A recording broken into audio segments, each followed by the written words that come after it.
Құрметті Ұлы Отан соғысының ардагерлері және қазақстандықтар, сіздерді жеңістің 75 жылдық мерекесімен құттықтаймын. Адамзат тарихындағы ең сұмдық, ең қасіретті соғыстың болып өткеніне талай жылдар өтіп, сұрапыл соғыстың дүрбелең оқиғалары алыстап барады. Десек те, отан үшін от кешіп, кеудесін отқа тосқан бабаларымыздың ерен ерліктері ұмытылмайды.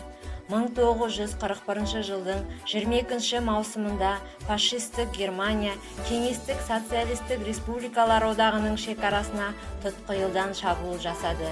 Осы кезде елімізді жаудан қорғау үшін жалпы саны 1.200.000-нан астам жауынгерлеріміз қанды қырғынға аттанды. Олардың 600.000-ға жуығы жат жерде жан тапсырып, елімізге оралмады. Солардың 394.000-і қазақ боздақтары. Міне соғыстың зардабы. Осы соғысты тоқтату үшін жеңіс керек болды. Жеңіс оңайлықпен келген жоқ. Ұрыс даласындағы жауынгер солдаттарымыздың, тылдағы жұмысшыларымыздың табандылығы, қайсарлығы, отанға деген сүйіспеншілігі жеңіске жеткізді. Қаншама халық бір тудың астына бірігіп, күштерін бір арнаға тоғыстырып, ғажап күшпен жеңіске жетті.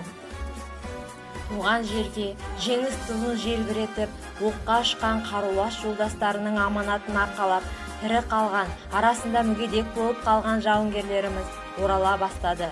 Солардың бірі менің атам Бралинов Зағыпыран. 1945 жылдың тамыз айында үйіне келеді. Зағыпыран Бірәліұлы бұрынғы Марқакөл ауданының Орловка ауылында туған. Бала кезінде Қатонқарағай ауданының Аршаты ауылына, кейіннен Жамбыл ауылына көшіп келеді. Шыңғыстай мектебін интернатта тұрып оқып, 9 сыныпты аяқтайды. Сол кезде ұлы соғыс басталып, 1942 жылы Қызыл армия қатарына шақырылады. Гитлершіл басқыншыларға қарсы атқыштар полкінің құрамында Орлов облысының аумағында шайқасады. Байланысшы қызметін атқарады. Үлкен катушкаға оралған кабельді ысқырған оқтар мен снаряд жарықшақтарының астында жүріп тарқатып тартуына тура келеді. Бірде жау минометінен атылған мина жарықшағы атамның сол қолына тиіп жараланады. Горький облысындағы Арзамас қаласындағы госпитальда емделеді. Сосын Горький автозауытына жіберіледі. Онда токарлық істі меңгеріп, 4-ші разряд бойынша жұмыс істейді.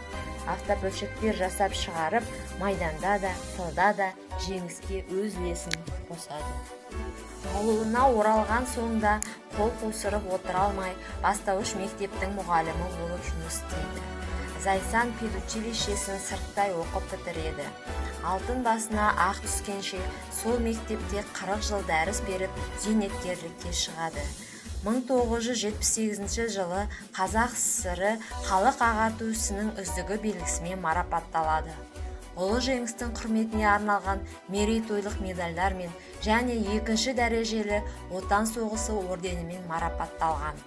Бұған қоса атамның шыққан буынды орнына салатын оташы, сынықты айырып, оны таңып беретін сынықшы қабілетін бүкіл ауыл адамдары мойындап көмегіне жүгінетін. Атам зайыбы Мұса қызы Рахима екеуі отау құрып, 11 бала тәрбиелеп өсірген. Бүгінде олар өсіріп жеткізген ұл қыздары бір-бір үйдің тірегіне айналған. Осы балаларынан 30 немерелері бар, шөбере десеге көреді. Әкенің ақылы, ананың ақ сүті оларды ақ жолдан адастырмады. Оларды бала кездерінен еңбекке баулыды, тиянақтылыққа үйретті. Абырой мен адалдықты биік ұстауға, білім алуға, әдебиет пен мәдениетке жақын болуға талпындырды.